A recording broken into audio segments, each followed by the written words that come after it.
Everybody, welcome to the Purple Friday show. And yeah, it's bad times right now. Got the And emotional oranges hat on. yeah, and yeah, Oh man, it's paper bag season. it's Paper bag appropriate. season. Yeah, look, I mean, there's not much to say. Obviously, everybody saw the game if they didn't turn it off at halftime. I think we were watching it more so just to see how bad it was going to get. I think everybody did just to see how bad it was going to get in the game. I got my Orlando Magic stuff on, so I'm like, basketball season starts in like 2 weeks, so I'm like, Magic are projected to go like deep in the playoffs. So I'm like, they can't let me down this year, right? No one else can let me down. So, Orioles let me down, Ravens letting me down. It's time to move on. But no, yeah, it's I mean, we saw the stats this week. The Ravens are giving up 408 yards offense a game. They're on track to give up over 600 points this season, which would be the most in NFL history. We're looking at. I mean, it had been one thing if the Texans were a team that were 4-0 coming in here. They were 1-3, just like us. They had scored. Guess how many touchdowns the Texans had scored leading up to the Ravens game? 3. 5. They scored 5 touchdowns up to the Ravens game, and they scored 4.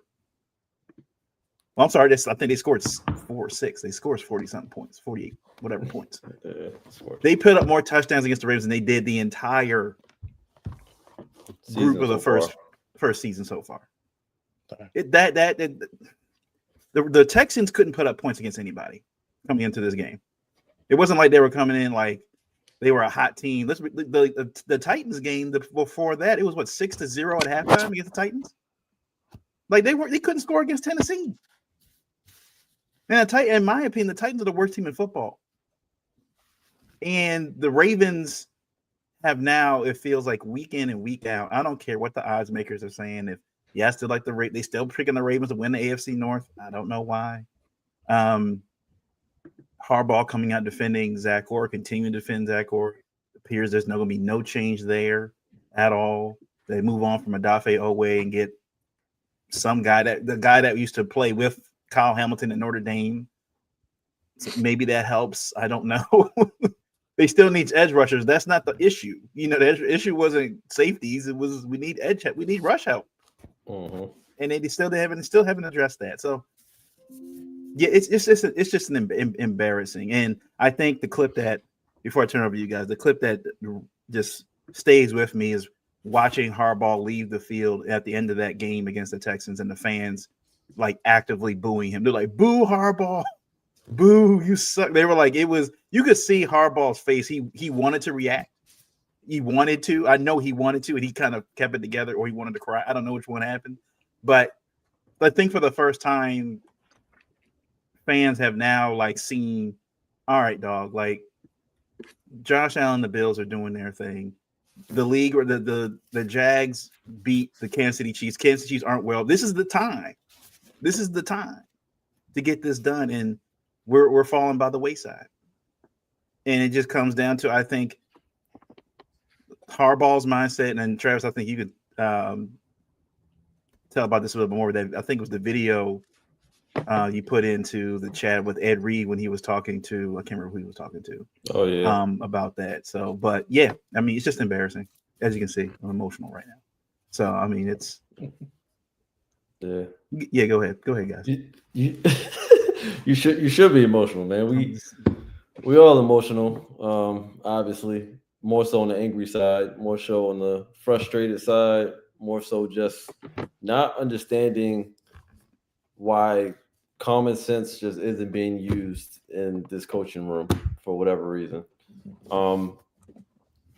Just to start off with just John Harbaugh and his defense of Zach Orr, not only just his defense of Zach Orr, but his defense immediately following a game in which we all saw, and we can formulate out, our own conclusions on what happened and how it looked.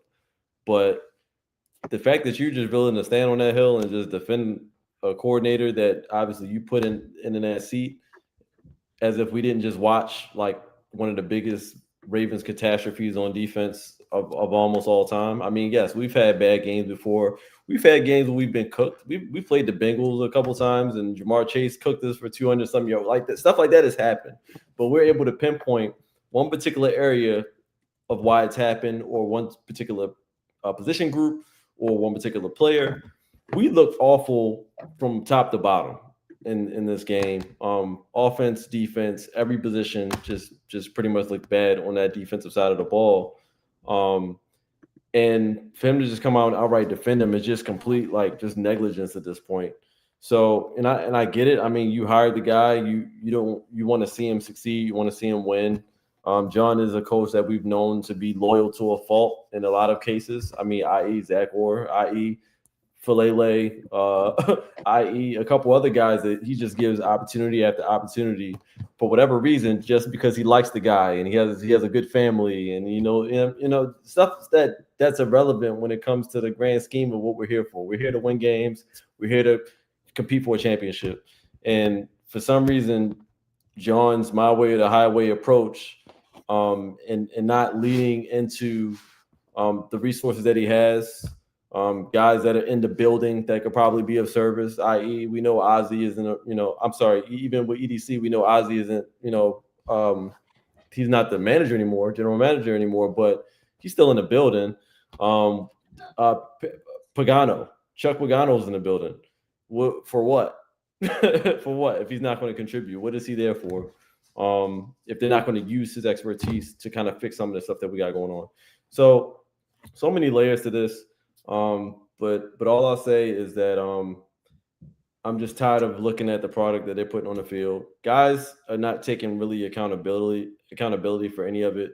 But we saw, on tape that the guys were pretty much, they were cooked. They were quitting. They weren't even like doing the basics, anything. The basics of just tackling, the basics of just doing, playing your position, knowing your role, executing. They just weren't doing any of that. We saw it on offense and we saw it on defense. We saw Rashad Bateman just stop running on a route. We saw guys just not pursuing in angle pursuits. We saw CJ Stroud running around like he was Kyler Murray or Lamar Jackson. Like it didn't pan out. And we know what the Texans have looked like all year. And for some reason, they come to Baltimore and they look like they're a Super Bowl contender. So it's a problem. And the fact that John is defending Zach Orr is still just another confirmation that this is a systemic issue. And the only way it gets fixed is if we cut it off from the source. And the source is John Harbaugh. But Scotty got to figure something out. Unfortunately, I don't think he figures it out unless those seats just remain purple for the rest of the season and people just stop showing up to these games, because that's the only thing that's going to hurt is when they hit him in the pocket. So we'll see. Like I said, we got a couple guys coming back and we'll see kind of how the rest of the season goes. Obviously, I'm not I love the Ravens. I'm not like boycott the Ravens or anything like that, but we all know what it's going to take to get John Harbaugh out that seat. And that's just all I'm hitting on. So it flew last week. If we come out against the Rams, I don't care how good this Rams team is. If we look like we looked last week this week, I don't want to hear anybody defending anybody. I want accountability, and if you're not saying that, just don't even go up to the podium. But other than that, man, that's all I got to say. We look like hot dog, you know what? And even, if we lose next week, I would at least like to see some effort. That's all we can ask for the amount of money that people are spending on tickets, for the amount of money people are spending on YouTube TV, on all these services just to get you guys on. And it's just, it's just a slap in the face to fans when guys are out there making millions, guys are overpaid. They made one thing right, they ship away out of there. We saved some money. What we got in return, questionable, because I don't know if that was a need. But we did save some money. So that's one move. But if they think that's what's going to get it done, it's clearly not. So more moves to make. We'll stand by and see what happens. But other than that, still disappointed, man. Still very disappointed. I'm still kind of shell-shocked at what we saw. And I'm just hoping to not see that again. First, I'd like to say RIP to OA because I stood by him for so long. Good. I had hope for him. Had a lot of hope after last season, and yeah. Miles, you want to loan him your hat? Yeah, I'm right. Say you sound Sound like a I'm tear not about to fall. emotional. Sound like a tear about to fall. Yeah, jeez, man. I'm I not get it though. emotional. You've been. Hey, always gonna turn it around. Like, he's gonna turn around. He's gonna do it. He's gonna do it, and it hasn't happened. I'm not emotional. I think I am to the place where, I'm morbid, I'm negative, I'm pessimistic. There's nothing positive I have to say in these next 2 minutes. We said all off season, this was the window. This was the window. This was the time to go all in. Because what was coming up? Contracts coming up. Contracts. I shared with you all like a checklist or just a diagram of who needs an extension, who has one, who hasn't gotten it. And we knew that we were going to come to a crossroads of what we had to do if we did not win a Super Bowl. Now we're at a crossroads of what we do if we don't make the playoffs. And Sunday is going to be so important because if we go 1-5, how are we going to make the playoffs? If we go 1-5, how are we going to make the playoffs? So I think in all of this game means a lot. There needs to be some scheme changes this week. I know they talking about they got Kyle Hamilton's boy, so they could put Kyle Hamilton further in the box. Is he playing this week? The new guy? I think so. They said he's playing. They said he's playing. So,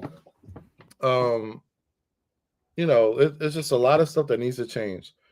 Sunday is a must win game. I put it like this. We win Sunday. We need to make some moves to become better fast, right? Because we're expecting Lamar will come back after the bye healthy. Other guys will come back healthy. We need to make moves to get better fast. If we lose Sunday, I feel like we could potentially be looking at a fire sale and reloading next year through the draft and whatever means. So Sunday is critical. I mean, look, at the end of the day, if we lose Sunday, heads need to roll. Harbaugh needs to be gone. Harbaugh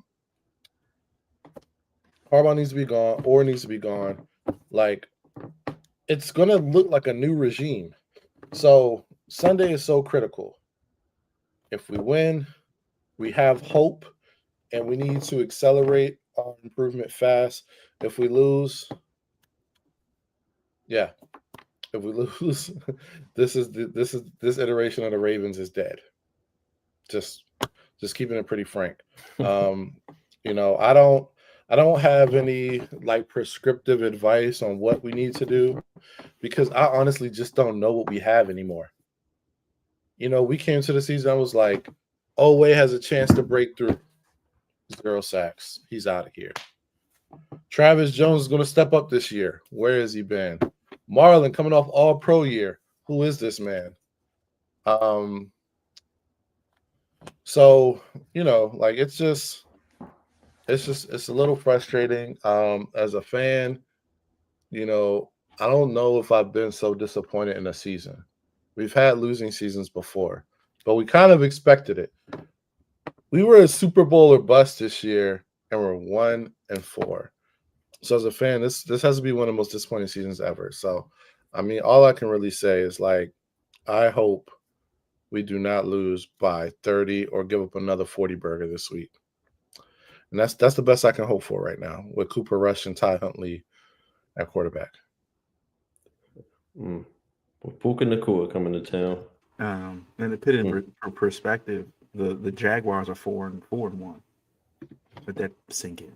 The Jags are 4-1, and the Ravens are 1-4. The Titans are 1-4.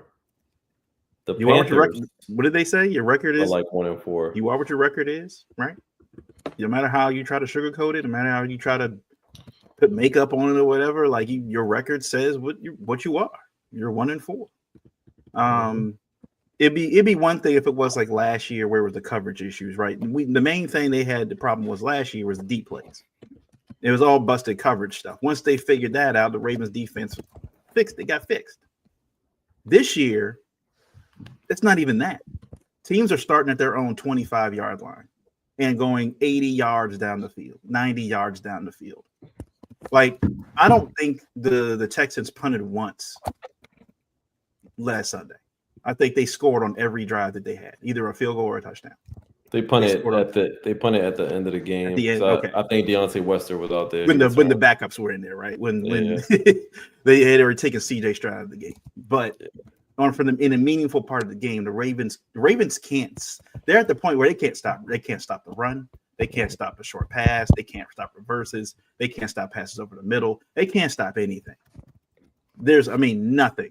And then the only sack that they got last Sunday was Van Noy coming off the edge, but he was unblocked.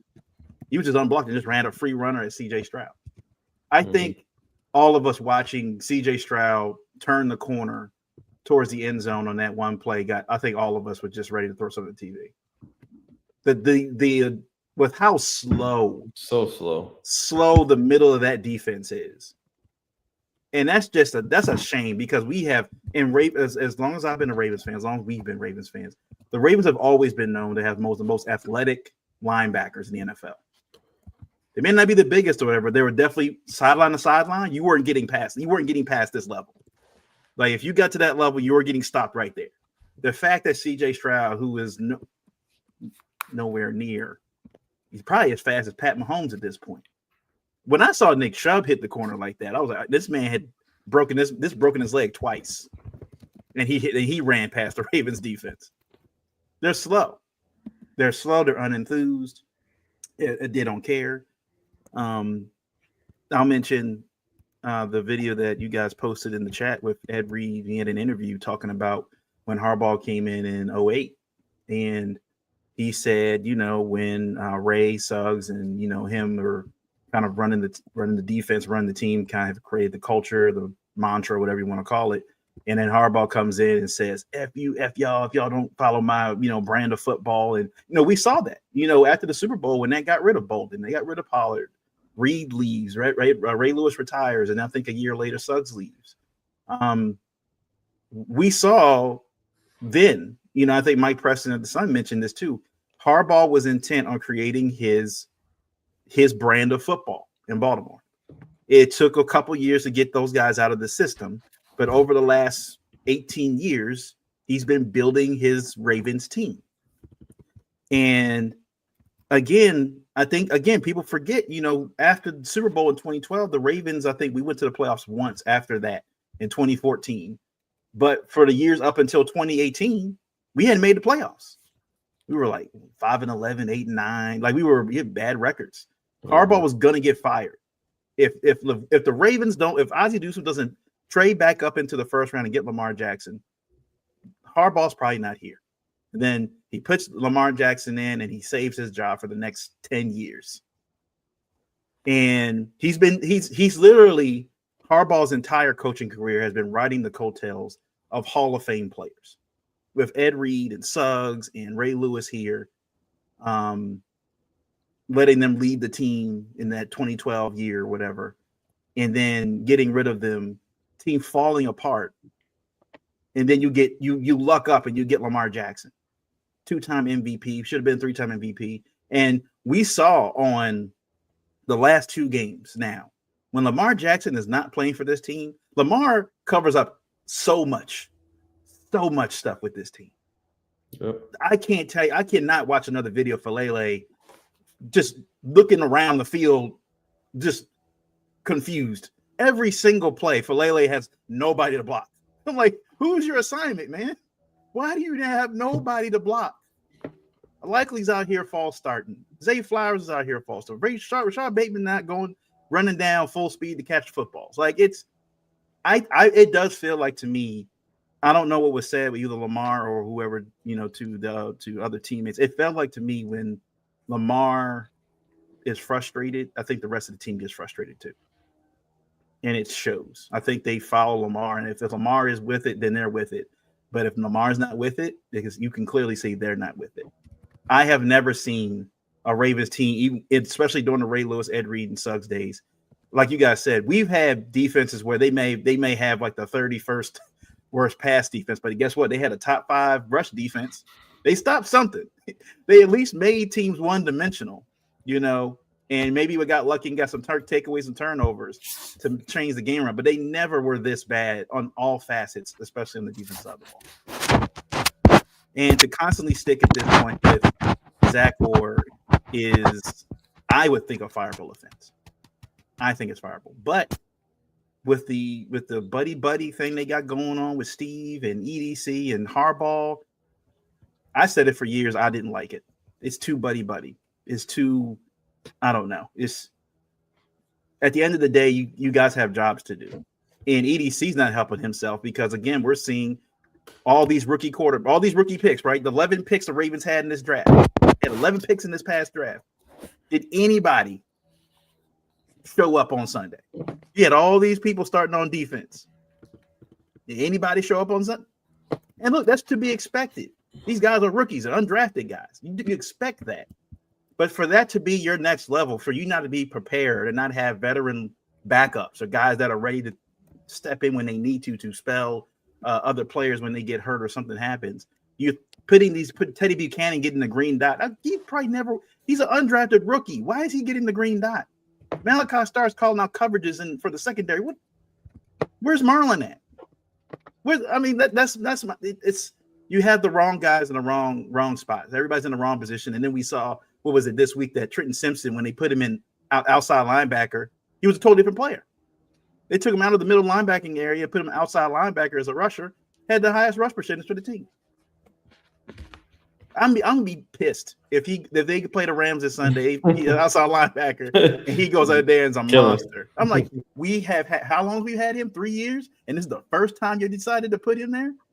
Meanwhile, when he was at Clemson, they said this was his best position, that outside linebacker. His sophomore season, that was his best spot. So it's just, it's from the top down. The lack of awareness to knowing the tools and talents of your players and putting them in the positions to win football games. That it just makes no sense to me.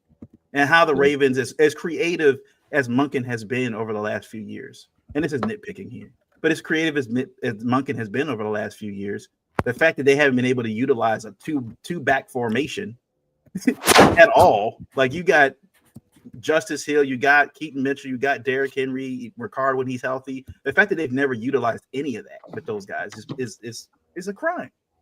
It's a crime to me. And it's almost like I'm expecting at this Rams game. It's like I hope they lose at this point. It's like if we're going to burn it down. Yeah. It's like I kind of want a fire sale. I want him go ahead and trade Marlon.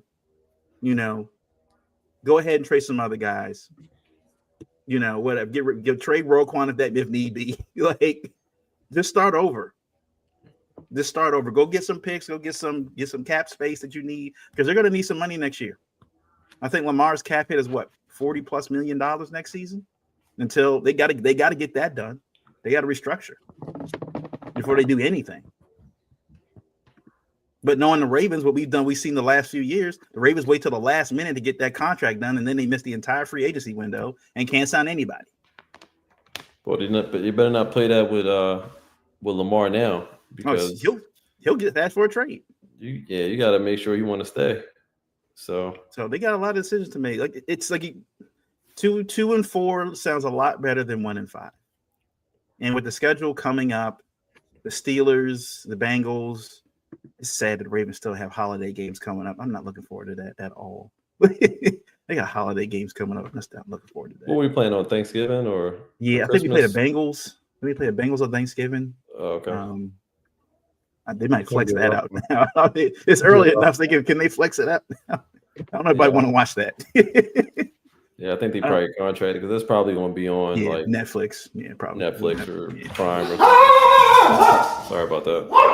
But no, yeah, it's embarrassing to watch this team right now, and it's I mean, until I don't expect Harbaugh to get fired this season. If anything happens, it'll be at the end of the year. They'll let him play out the rest of this season. He feels like he's owed that or whatever. But that's it. Any times before we move on to the next one? No, I mean, you said it all, man. I mean, I don't think he's going anywhere either. I'm kind of torn with the fire sale thing. It's like we don't even really need a fire sale. We just need to get rid of a couple of guys and address a couple of key positions. We need D tackle. Yeah, but then again, we need like an entire offensive line. Whole line, the entire offensive line. But we have a lot of needs though. Like when you look at it, offensive line is a big need, and we got some guys. I think the fire sale more points to the guys with the bloated contracts. Yeah. Like you look at Roquan, Marlon, Mark. So true. But even if we move a couple of those guys, I think we would have done plenty to possibly salvage something this year. Like I said, if we can't block though for the rest of the season, I mean, I don't know. But maybe some of that gets helped out when Patrick Ricard gets back. Well, you know, it's a couple options we might have, but yeah, I don't know. But like you said, or fire sale and we just chalking it and we loading up for the draft. But it's so early in the year to, you know, if they do 1-5, 1-5, man. Like I don't trust the team against the Bears for real. I trust the team against the Bears. Ben. I mean, look, he's gonna come in with Caleb Williams and Roman Dunze, and they got Swift back there. We can't stop the run anymore. I'm not liking any of that, man. So we'll see what happens with that. But we'll go to some week 6 picks real quick. See any games we actually want to. I didn't even look at the schedule this week. I have no idea. Eagles play the Giants tonight, Thursday Night Football. That actually should be a decent game. The Giants defense, their pass rush has been playing pretty well. The Eagles have been, even though they've been winning their football games, they've been winning them by like skin of their teeth. Like it hasn't been as dominant, and they've had some issues and trying to create the pass game. So the divisional game, Giants are at home. I know Jackson Dart's without Malik Neighbors now for the rest of the season, but that defense for the Giants could make things interesting. So I still pick the Eagles to win, but I think the Giants have a legitimate shot. I think I'm picking Philly still, but I think with Scatterbo and as long as he protects the football and that running game is something to be, it's going to be like that. I think Neighbors being out doesn't help their case, but they still got some guys over there that can catch the football, and Jackson Dart has been pretty decent with his legs running around as well. So I think it's going to be a good division game. It's a Thursday game, so it shouldn't be too one-sided. But I would still give the edge to Philly, even though they're playing in New York. I think Philly's still going to get it done. I'm gonna pull for the upset. I'm gonna pull for upset. I think Philly has these periods where they get real lax. But I know like Hurts, Barkley, AJ Brown had the meeting, and they should come out of there firing on all cylinders. But I feel like possibly like Jalen Hurts continues to show that he's not a great pocket passer or just a thrower of the football, unless guys are schemed open. So I think this is going to be a tight one. I think the Giants are way better with Jackson Dart, and I think this is a time where they can show they can compete. I mean, I think they should have honestly won last week. They shouldn't be 1-4. They should probably be 2-3, if not for those goofy turnovers. So yeah, I want to pick an upset here with the Giants. I'm gonna be paying attention to that Giants pass rush tonight too. Yeah, Thibodeau. I mean, that's been mentioned out there. Potentially could be, on the trade block. We'll see. We'll see what happens with that. Most of the games are trash this weekend, to be honest, fellas. What we got? They trash. Browns Steelers. Browns get to play, I think, their first divisional game this season. They're at Pittsburgh. Rooting for the Browns, I guess. Dylan Gabriel, gets to start against Pittsburgh. So Shador one step closer. The Browns defense is legit. Browns defense has been legit all year. The offense has been an issue, but it does appear Dylan, while they didn't win the game this weekend, he did provide a spark. It felt like there was one play I think he ran, he got a first down, got knocked out of bounds, and he got like pumped up. He was doing fist pumping and stuff, just getting riled up. And that's what the Browns need. They need a Baker Mayfield type, guy that's like a gamer. I'm not necessarily sold that he's going to be like the Baker 2.0, but we have to wait and see. But if he can provide any kind of spark to this team, that could be trouble for the Pittsburgh Steelers, who I will say, one of the older teams, 40-something-year-old quarterback, Watt, all the rest of these guys. They're like the Ravens. They're like one injury away from being just like us. Like they're one injury away from being just like us a little bit. And they have a little bit more firepower, DK Metcalf and everything else. But I think if Myles Garrett can get pressure on Aaron Rodgers, it could be a long day. So I'm going to pick the upset here. I'm going to pick Cleveland with this one. Okay. I think I'm going to go I want to pick Cleveland too, but where are they playing? They playing in Pitt or Cleveland? Yeah, Pittsburgh. they're playing in Pitt. Yeah, I'm gonna give it to Pittsburgh. Just because I just think game they didn't have Jalen Warren, but Gainwell's been running pretty good. He did good last week, and like I said, DK Metcalf, and for some reason he's been making phenomenal plays week to week. I just think offensively they're just gonna give Cleveland a little bit more than they can handle, but I don't think it's gonna be a blowout. I think it's gonna be a really tight game.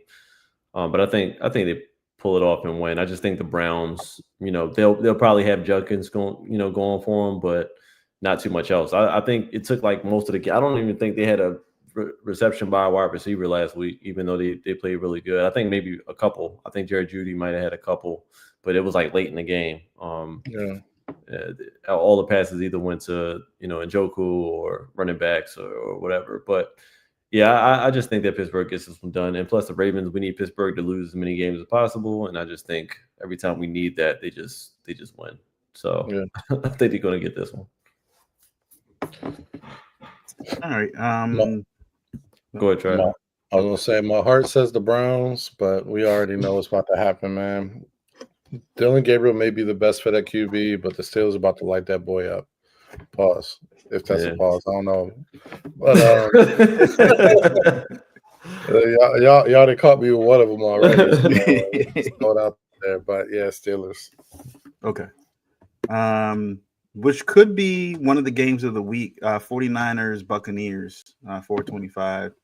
Buccaneers have been quite just little scary good right now. Baker Mayfield's playing his best football. He's an MVP candidate right now, especially considering Mike Evans being out. And they're finding ways to win football games. Same to the 49ers. They're coming off winning their game against the Rams. Good win for them. And but the Buccaneers are at home. Baker Mayfield is playing some of his best football right now. They seem to have a rhythm. They know what they're doing. It's not flashy by any means, but they're doing enough to win these football games. And I don't know if Matt Jones is starting again and how many good games you're going to get out of Matt Jones. I can't say that he's going to be like Sam Darnold was last year with the Vikings. Like we can't do this. We can't do this each year. These guys switch teams and all of a sudden have these phenomenal, resurgences at Daniel Jones in Indianapolis right now. Mm-hmm. But I just think that, Baker Mayfield at home, fans love him, everything right now. The energy is going to be pretty loud there. They're looking as they get closer and closer, winning some of these games. Potentially, they have a real shot at the NFC this year. So I like the Buccaneers at home. Yeah, honestly, I think if the Niners were playing probably any other team, I would probably give it to the Niners. But I do like what Baker's doing over there. They just got weapons. They played the way they played without Bucky Irvin last week. Like Baker's just picking up slack wherever needed. What's the name? What's the guy's name? It begins with an E. Mecca. Yeah, going crazy. He's up there. He's been mentioned in not Hall of Fame, but MVP. Yeah, going crazy and a big part, the credit goes to Baker. I mean, Baker's finding these guys, getting them open in tough situations. throwing them open. They're just giving them an opportunity to make plays after the catch.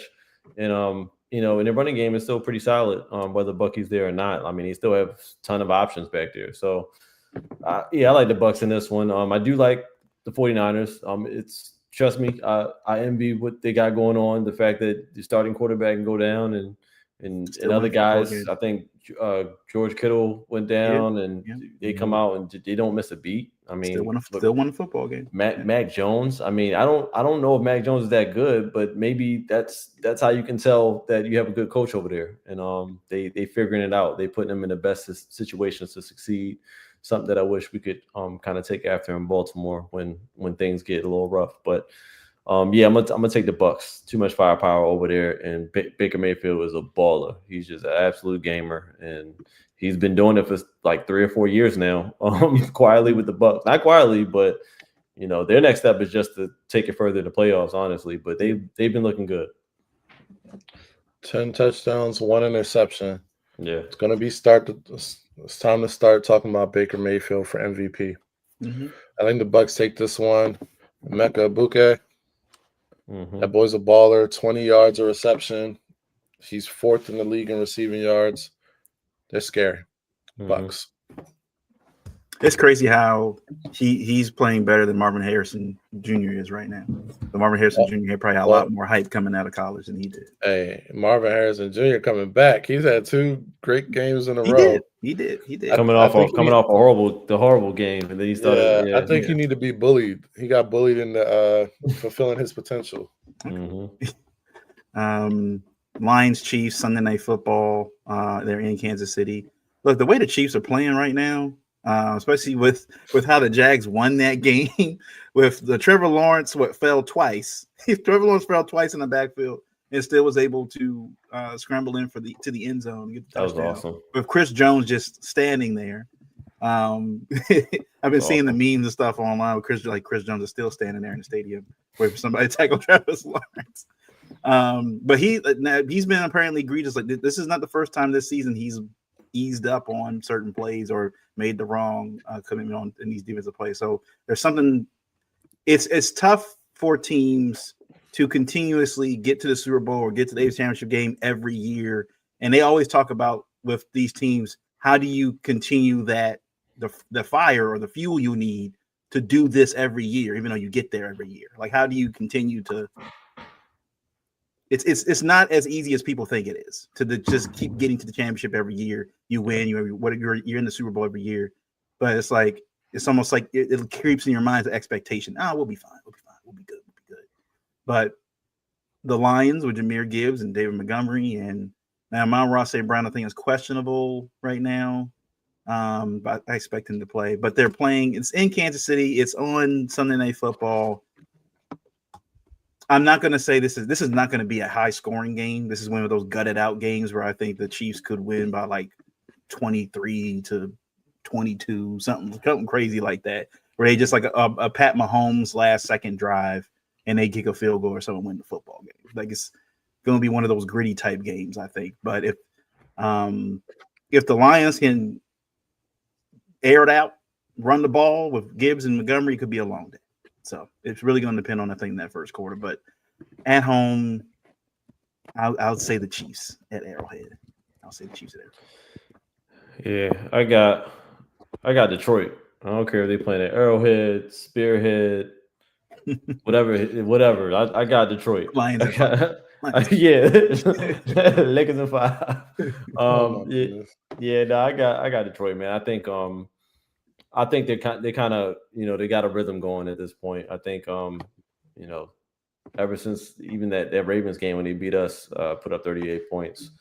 I think they've been kind of pretty consistent. They were kind of questionable starting off the year, just as far as I guess they were still figuring things out. But I think they're starting to get rolling. At this point, they're putting up a lot of points.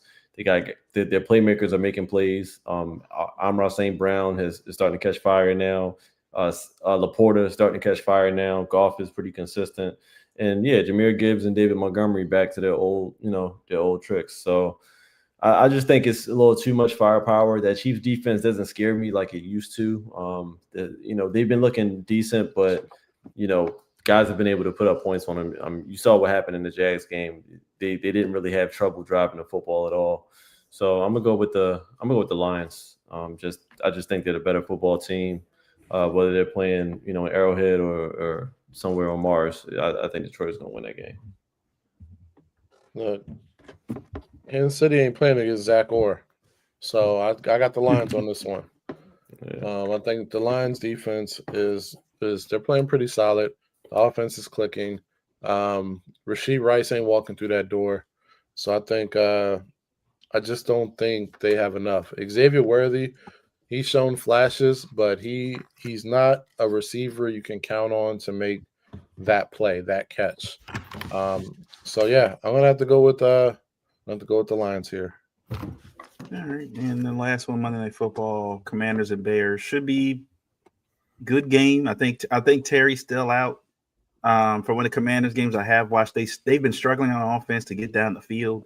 They're relying a lot on their running game, kind of do that. Jaden Daniels is he's a deep is a deep thrower, so it's like it's without that over the top threat with Terry McLaurin, they're stuck. Everything they're doing is like at the line of scrimmage with Deebo Samuel, and it's just I don't know. It's the Bears. I like their coordinator better than what the Commanders have, but it's all going to come down to what Caleb does. I think the Commanders crowd is going to be loud. It's going to be Monday Night Football, and Jaden had been out before last week's game, had been out for a couple weeks, so they looked better than they did against the Falcons the week before, but they're still struggling on offense right now. Their running back group is unsung, to put it lightly. I don't know where these dudes came from. People do like, what's it, Merritt? I think his name, something Merritt. Yeah. I think, yeah, people like him. They said he needs to get more touches, but again, they got to do something. They got to get some splash plays. That's how they won last year. Splash plays. They're not doing that right now. And I feel like the Bears, at least for those first few drives or whatever that they give Caleb Williams, if Roma Dunze and Swift and them and Cole Kmet can go off, I think it's gonna be a good game. Don't get me wrong. I think it's gonna be a good game, but I wouldn't be surprised if the Bears won this game. But I'll take the Bears. I'll take the Bears away. I'm gonna say the Commanders. Strictly off of what they did to the Chargers last week. I just think that for the last game they played the Chargers, right?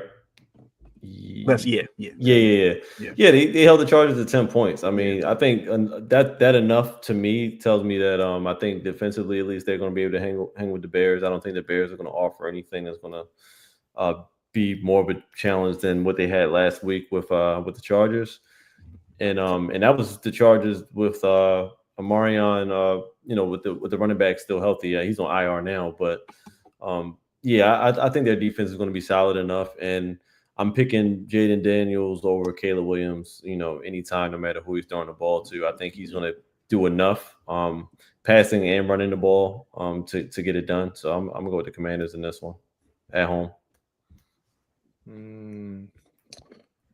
Is Juju going to be there? I don't know. At the game, I don't know. If Juju is there, I'm picking the Commanders. I want to know how many games Juju's been to already. Yeah, that's the question. We don't get the spotlight she out for the year. Juju's out for the year. He's still rehabbing her knee. He's home. So if Juju's there, I'm gonna pick the Commanders. But this Bears team has been showing some improvement. Getting excited about Caleb. That Ben Johnson offense is starting to come together. Adunzo's looking like the real thing. Yeah. DJ Moore is still solid. Like there's a lot of things to be positive and bullish on with the Bears. So I may go for like the upset here with the Bears if Juju's not there. Okay. All right, we'll go to our Bells and Pookies real quick. Bells this week. All right, Trav. All right, man. Yeah. Catch you later. Bells this week. I'm gonna give that to just the Jags. 4-1, man. 4-1 Jags finding a way to win football games, beating the Chiefs. Huge win. Not sure how far they're going to be able to go, but the AFC South got a little. The Colts and the Jags. Who knew, right? Who knew this year? Colts and the Jags would be battling out, but yeah, I'm with the Jaguars, man. Even though that was a sloppy play they won on, they still win. They still find a way to win. So, Jags. Yeah, I was going to say the Jags, but also I'll give it to the Patriots. I mean, that game against the Bills was an amazing game. Drake May and Stephon Diggs. Stephon Diggs looking like Stephon Diggs of old, minus a little bit slower, but he was still making a ton of plays after the catch. And you can just tell they were just a team that wanted to win more, and they got it done against Buffalo. And I'm interested to see if that'll be like a propelling point, to what the rest of their season is going to look like. We'll see. But Stephon Diggs look good. Drake May look great. And it looked like they're ready to make some more plays this year. So I'll give it to the Pats. Yeah, being with Cardi B will do that to you. Slow down, don't have enough energy, man. Oh yeah. Being Cardi B will do that to you. Yeah. But do I have any more bells? I think that's it. I think that's it for me this week. Pookies. I don't know if it's obvious. DeMarcado from the Cardinals gets my Pookey. I remember mine now. It's not just him. It's DeMarcado and the guy that caught the interception too that should have ended the game, that fumbled it, and they end up picking the football up and scoring anyway. Yeah, like the Cardinals should have won that game twice. Twice, and they lost it. Yeah. So it's just bad football. I don't know about you. Right now, I'm giving a Pookey to the NFL also as well. There's been some bad football lately. I get it. The first September they say is like preseason, right? I mean, September is preseason. This past week was some good football. I mean, we had the Bills pass game. Yeah, Bills pass. We had the Bucks Seattle game. Yeah, that was 38-35. Okay. So teams are getting. We had a couple. Teams are getting into their stride, so to speak. Yeah. Getting into their stride. Again, there's based on the schedules for this week, the games look like trash. There's like a few good games, but most of them look. I don't want to watch this. Didn't the Saints win? Didn't the Saints win a game? Saints won. Yeah, the Saints are no longer they beat the Giants. No longer winless. They won a game. Yeah. And the Panthers beat the Dolphins. We had a couple tight ones. Pause. That I agree with your Pookey though. That Cardinals game, that's exactly the game I was going to go to. Yeah. But since you named the obvious one, the other one was Kyler Murray. Did you see the play where he was just running around and just threw the ball away? Not throwing it away like out of bounds. He just like just like pitched it like to anything, to anyone. It was like he threw like a hot potato. It was crazy, but he getting a Pookey. He does that too much. Like he just I don't understand. He's frantic. He runs around like a bad child. I don't get it. It's crazy. I don't get it with Kyler. I really don't. You expect at this point he would learn something. How to play quarterback. I don't know with Kyler. I don't know how long they stick with him at this point. Yeah, that was a bad game to lose for them. But all right, I'm gonna leave Pookey up here for this Rams pick here. So Ravens versus Rams preview. Over under, Ravens give up 50 points. So better be under. It better be under. Look, man, Pookey and the Cool is coming to town. Kyron Williams coming to town. I know they're mad because of what happened last week. Kyron Williams, I think, fumbled at the goal line. A few things happened. I know they're pissed off. Sean McVay, saying like, I made a bad call in the fourth quarter. That was on me, and I know they're ticked off, and they're coming to play Baltimore. The fact that teams are coming into Baltimore and excited, they're not afraid. They're like, oh man, this is our get right game. This is where we get right. This is where we work on a few things. We try some things we haven't even tried this season. We're gonna try some trick plays. We're gonna try some stuff. I'll say, because I think Kyle was at backpack at practice this week.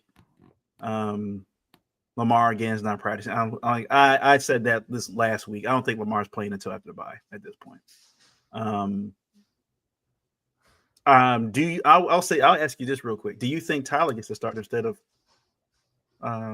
what's his name? Cooper Rush? I don't see what it would hurt. I mean, we saw what Cooper Rush did last week. I mean, he was throwing awful. pick after pick after pick. I mean, the Bateman one, I didn't blame on him. That's Bateman. Yeah, that wasn't his fault. The other ones, yeah. He threw a couple he threw one in the flat. That was a weird how do you throw an interception in a flat like that? Yeah, I don't know. It doesn't hurt, but I understand the Cooper Rush. I mean, Cooper Rush has a solid record as a backup QB. So, I mean, I get that, the experience. But we have experience with Tyler Huntley as well. I mean, we've seen Tyler Huntley almost win some big games for us. Yeah. We've had some games where, weren't so close, but it's not like we were expected to win those games anyway. Yeah. So I don't think it would hurt anything. I mean, we're trying to grasp for a win any way possible at this point. We kind of saw what we had with Cooper Rush, and we were playing a Texans team that was horrible. So the fact that we got blown out by that team, I mean, I don't think it would hurt to try out Tyler Huntley, but I don't even know if they're considering it. I haven't heard anything, so I wouldn't be mad at it if they did. I mean, the Ravens have struggled to run the football, it feels like, for the last 3 weeks. They can't run the football at all. Derrick Henry, I think he had 9 or something carries last week, but they weren't even meaningful carries. They couldn't get past the second level. Mm-hmm. Keith Mitchell a few times was used in the pass game, so he did have a few bright spots there. Zay Flowers is still look. I'll give it to Zay, man. Zay's out there balling. I'll give him that. Cooper Rush threw a bad pass. Zay had to slow down and kind of turn his body to get to the ball. He almost scored a touchdown if he was able to get out of that last tackle. Yeah. So I'll give it to Zay, but likely was non-existent. Mark Andrews and that whatever interception, I don't know what he was trying to do there. Just catch the football, man. Catch the ball. We've said it's the same story. We've seen that last year a couple of times. It's again, I think it's the frustration. Like everybody now, because Lamar isn't in, it does feel like everybody's trying to do extra to try to win football games instead of just doing their jobs. And we've seen time and time again with some of these teams, and that's not just the Ravens. When guys are able to just focus on what they're supposed to do, they can win almost every football game. Right. When they're just focused on when the guy next to you, the guy behind you, the guy in front of you, whatever, they're doing their job, and you can just focus on your job. It makes life so much easier. But when you look at both sides of the ball, especially the O-line, Falele out here doing whatever, and it feels like Rosengarten and Linderbaum have to try to help him out, to get him together. And it's been 5 games now. At this point, put Ben Cleveland in. Do something different. Right? Falele ain't it. He ain't it. Or play, Emory Jones? Emory Jones, I think, started practicing last week. Put him in there. Do something different. I want to see something different. Falele ain't it. He ain't it. Yeah. Justice Hill still out there looking like, his legs out there shaking like a baby deer. Like he's still, I don't know what's going on with him. He's not like he was last year. This team just they look frazzled. They just frazzled. Yeah. They're frazzled. Like we know when you start losing 3 in a row, that's when that dreaded 3 in a row is when that snowball turns into an avalanche. You can't get out of it. Everything. I think the one thing that would be hopeful was, all right, we can pinpoint this, and if we fix this, everything will be okay. But there's so much going on. They can't run the ball. They can't run the ball. They can't run block. They can't pass block. They can't get a pass rush. They can't stop the run. Yeah, a little bit of everything. It's like it's. You're looking at.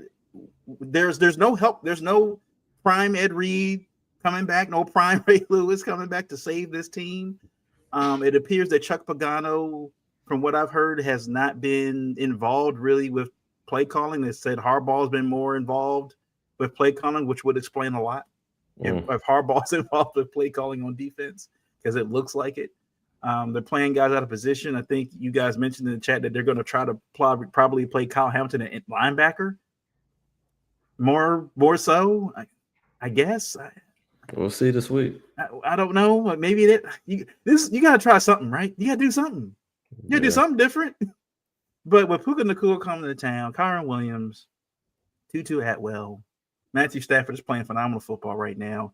And with how Sean McVay is going to dial up his offense, Ravens aren't going to have any time to get to him at all. He's going to get the ball out in 3 seconds. Boom, boom. I just know it. He's going to get the ball out in 3 seconds. Yeah. No, like it's going to be – if you're a fan of football and you want to watch what I think is Matt Stafford is a Hall of Fame quarterback. You want to watch a quarterback at work? Watch that game Sunday. He's gonna like it's just gonna be 10 straight complete. It's gonna be one of those. I wouldn't be surprised if I saw 11 for 11, 140 yards, something crazy like that. Mm-hmm. Just working them. Yeah. So I just don't know. I just don't see.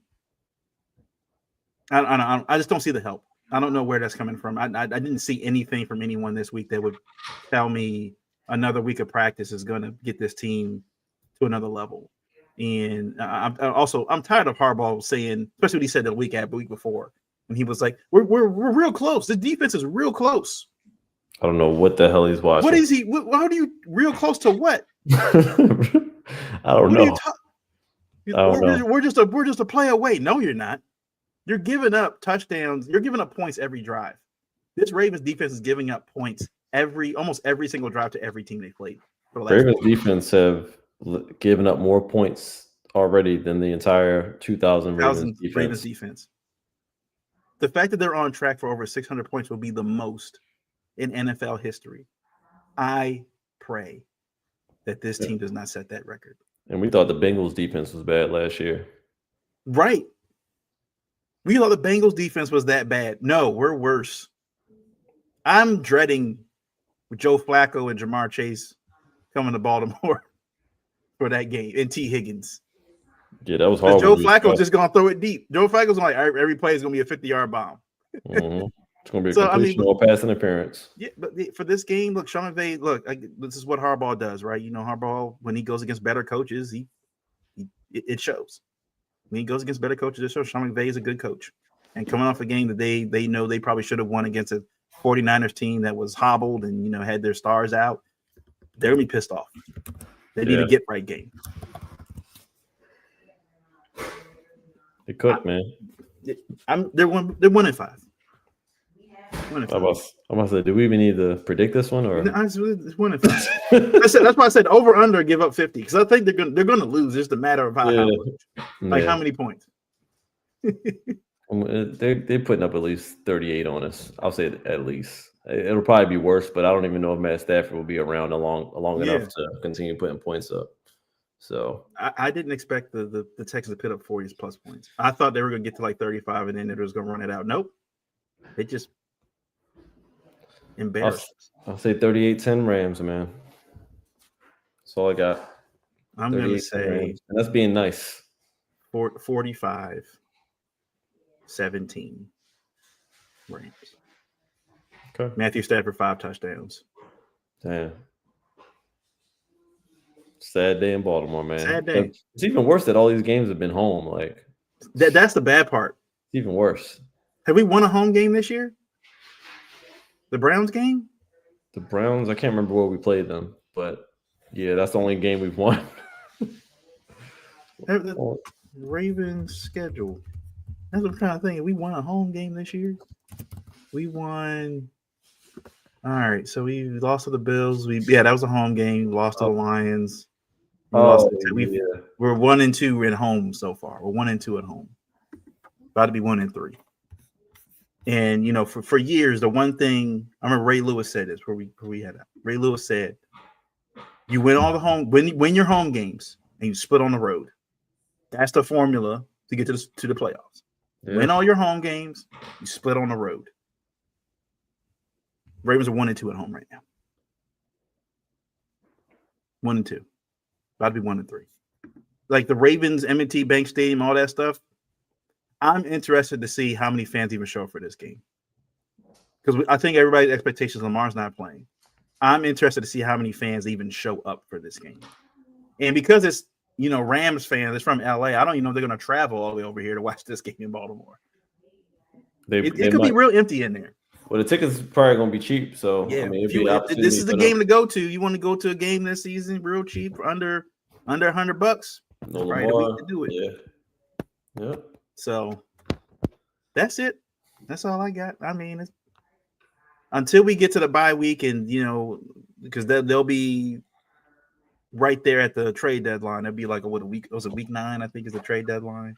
Mm-hmm. So they've already made a trade now, but you know, depending on what happens this weekend. It could be few guys leaving the team over the bye week. Maybe some coaching changes. I don't know. But something has to change. Some things have to be shaken up a little bit for this team to kind of get with it. And if Marlon, if you're going to continue his podcast, he can get up out of here too. I'm about sick of Marlon at this point. Yep. Talking about Mac, he got on my nerves when he said mac and cheese wasn't a good Thanksgiving dish. We should have knew already. Should have known right then and there. The red flags were there. That's sacrilegious, man. Sacrilegious. How dare you talk about mac and cheese like that? These guys ain't connected to Baltimore at all. Clearly. Man. And that's another part before we leave. Harbaugh. Since he's been here, I don't really think he's ever been, it feels like, involved with the city. Like when you look at Nick Sirianni in Philly, even when he was yelling at Philly fans, that's expected. Philly fans talk crap. At least if he feels like one of them, right? It does. If he feels like he's part of Philly. Yeah. Baltimore, him being here in Baltimore, it feels like we've had players be downtown. Lamar's been downtown, be around and do stuff. It feels like Harbaugh and them are just there. I don't think they really go downtown to Baltimore like that and then kind of ingratiate themselves with the people of the city. Even the Fells Point, Canton crowd or whatever, Fed Hill. It just feels like. I mean, it shows. He's just not he's collecting a check. It shows, yeah. That's kind of how it seems. I mean, we're not really embracing him. No. Because it doesn't seem like he embraces the city. No. And even based on his comments and his lack there defense of the city and all that stuff. Like it's a list of things over the years that make us question, his involvement with the city or lack thereof. But it's just time for a change. Yeah, it is what it is. I think we just like I said last week, to undo the dap. It's time to undo the dap, man. It's time to undo it, man. It's a wrap. It was a nice run, but it's been years. Yeah, that Super Bowl ring is dusty. The Super Bowl ring is dusty. Cobwebs on it now. At this point, cobwebs on the ring, man. It's in my basement. Like the fact that you got guys that played on that team that are now in the Hall of Fame should let you know how old that title is now. Yeah. Every year there's another Ravens player from that team entering the Hall of Fame. Yeah, we would love for you to gracefully make your exit, but she's making it tough, man. She's making it tough. There are a few teams I think in the NFL that truly the Packers in Green Bay, the Bears in Chicago, the Lions in Detroit. I'll even see the Jaguars in Jacksonville. They're a little weird down there, man, Florida, but they love their Jaguars. They love their Jaguars. Yeah. But there's very few, cities that, the teams that embody the city, and I feel like the Ravens, because I was talking to one of my friends and they were saying like it's also very rare when they were talking about the Commanders are moving back to DC in 2030. They were like, when you look around most sports, not just football, a lot of the arenas and stuff or the base or the ballparks or whatever are in the suburbs. They're not even in the city proper. A lot of the new stadiums are not even in the city anymore. Baltimore still has Camden Yards and M&T Bank in downtown. Right. Very few cities still have those stadiums in the city proper. So I think it carries a lot more weight when those teams are in the city like that. It just for me, especially the last few years, it feels like Harbaugh is just, I don't know. He's Owings Mills. He's not Baltimore. He's just coming to work. He's just coming to work. Yeah, he's not ingratiating. I mean, when he made that comment, I think a couple of years ago about the guys at the end of the bar, talking about the fans and stuff. And it's just like, yeah, like I get it. You got to ignore the fans. We talk and stuff like that. But at the same time, you leave the fans out of it. Yeah, you don't. That's one thing you don't do as a coach is you get on the fans. And it doesn't hurt to acknowledge what's obvious. I mean. Yeah. You don't have to avoid it. Like make it you don't have to. Exactly. It's like you insulting the intelligence of our fans who are simply just using common sense and using their eyes. I mean, we all see the same thing on Sunday. So for you to get back up there and say, well, I need to look at the tape. You don't need to look at the tape to know what happened in this game. There's no film to review to know that you got your ass kicked. Like, it's just little things like that. And that's where the lack of accountability that we've been seeing, time in and time out, especially come playoff season when we get bounced. Like, it's the same old story. I feel like we can loop all of the pressers from after every loss, and they'll all sound exactly the same. Yeah. So, and I think what you made a great point there is the condescending comments that he makes about, oh, we're close, we're this, we're that. How he is with the injury report and not trying to be, out front about what guys' situations and their status and stuff. He thinks I don't know. He makes it sound like the Ravens fans are just children. I guarantee you, any team coming to Baltimore, they're not even they could care less about the injury report. They might check for Lamar Jackson, but like you being mum on injuries, like we're asked, bro. Yeah, like we're asked. Why are you holding that secret sauce? Like, what are you doing? The team is not changing the game plan because Patrick Ricard is playing. Right, we're not playing. Like, cut the crap. I never understood that. I never understood about Harbaugh why he's so secretive about the injury report and stuff. Yeah, so, if it's Lamar, cool. Like we get that. Like, a team literally has to change their game plan depending on if Lamar is playing or if he's not. But dog, like we don't care about Rashad Bateman's ankle or Daniel Falele if he has a hip flexor. Like, we just don't. We don't. It doesn't matter, bro. Just tell us if he hurt or not. Is he coming back? If he's not, he's going to IR. I bet. Like, cool. The way this team's playing right now doesn't there's no, outside of Lamar, there's no game changers on this team this year. They're doing anything. Not at all. So yeah, it's just been the years, I think, also for him just playing us like we don't know what we're watching, what we've seen. Playing us like a fiddle, man. He just knows more. I know more because I'm in here. We see what a product on the field each Sunday, man. Yeah. We see it. Don't try to lie to our face. Oh, the game was a lot better than you guys think it was. Really? Okay. Yeah. Okay. So, but that's it from us. We'll see. Look, I agree with you. I don't know if the Ravens win, but if it's competitive, that's at least a step in the right direction. It's a good team. If the Ravens make this competitive, at least make it watchable through 4 quarters. I'm like watching, like, okay, maybe they have a chance to win it. I got one ask. Just don't give up. Don't give up. Don't quit. Yeah. Don't feel quit. like they've been quitting for 3 weeks. Yeah. It feels like it has.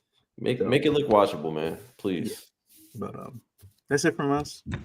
And we'll see you next week, and we'll see what the what the Ravens prospects look like for going into the bye week before they head to the Chicago Bears. So we'll catch you guys later. Peace.